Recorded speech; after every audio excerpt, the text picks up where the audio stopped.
I don't know what is. 38,000, that's a figure I'm proud of. Speaker. Chris Hipkins. Mr Speaker, this is a government, a national government, that has given up on the big challenges facing New Zealanders. After 9 years in government, they are just too tired. They've given up. They shriek, they yell, they patronise and they bully, but they have given up on the big issues that confront New Zealanders. Well, for all of their facts and figures that they're giving up, they've lost sight of the fact that they are here to govern for people.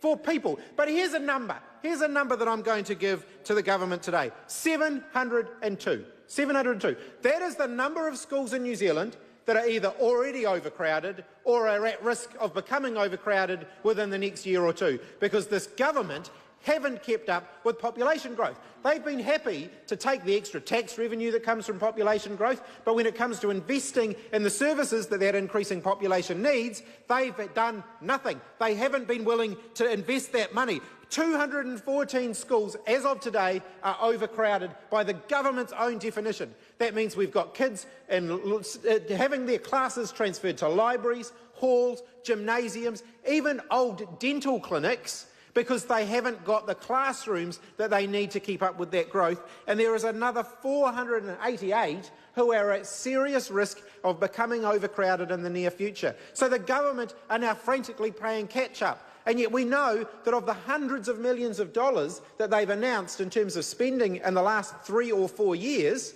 only a fraction of that's actually been spent, because they are constantly trying to catch up and they're not doing a very good job of it.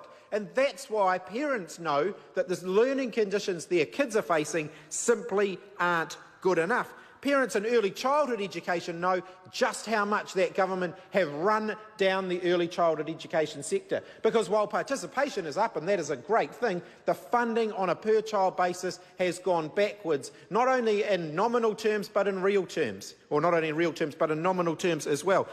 Early childhood services are not getting the money they need to deliver quality education for kids. So if they were to catch up for 9 years of national government, they would be looking at hundreds, if not $1 billion or more, of back funding to make up for the fact that the government have not increased early childhood education funding to keep up with the growing population and increasing costs. As for schools, the government froze school operations grants last year. That meant that increasing salaries for school support staff had to be absorbed by cutting things somewhere else or by cutting the school support staff themselves. And that is not good enough.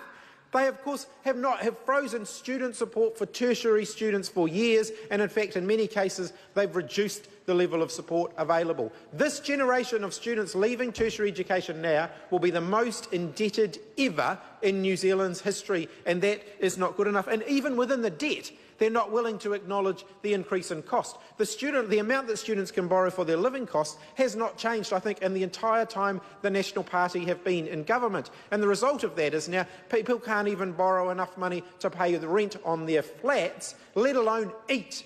And that is the track record of the current national government. But it's not just education. We've seen woeful neglect in mental health, and we are suffering the consequences as a society for that, and the government have got nothing to say on that. They have simply given up. When it comes to the challenge of home ownership, the government have a lot of smoke and mirrors, they've got a lot of puffery, but they're not actually delivering results. Home ownership rates the lowest that they have been in several generations. That is a whole generation of New Zealanders now completely shut out of the housing market. Something like 85% of the people who are renting today will never save enough for a deposit to buy their own home. That is the legacy of this national government.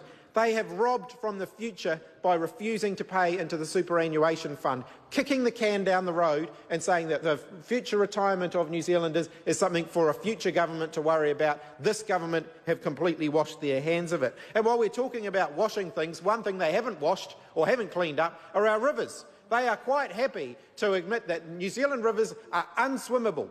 The birthright of New Zealanders to go down to their local swimming hole for a swim in the summer has been taken away increasingly in recent years, and this government don't care about that. They seem to think that's good enough. I don't think that's good enough. I think it's time we had a government that focused on the future. Remember the brighter future the National Party promised? It never arrived for New Zealanders. I think it's time we had a government that were genuinely aspirational for New Zealanders, and that is what New Zealanders will get if they vote for a change of government and vote for a Labour government in September this year. The Honourable Nicky Wagner. Thank you very much.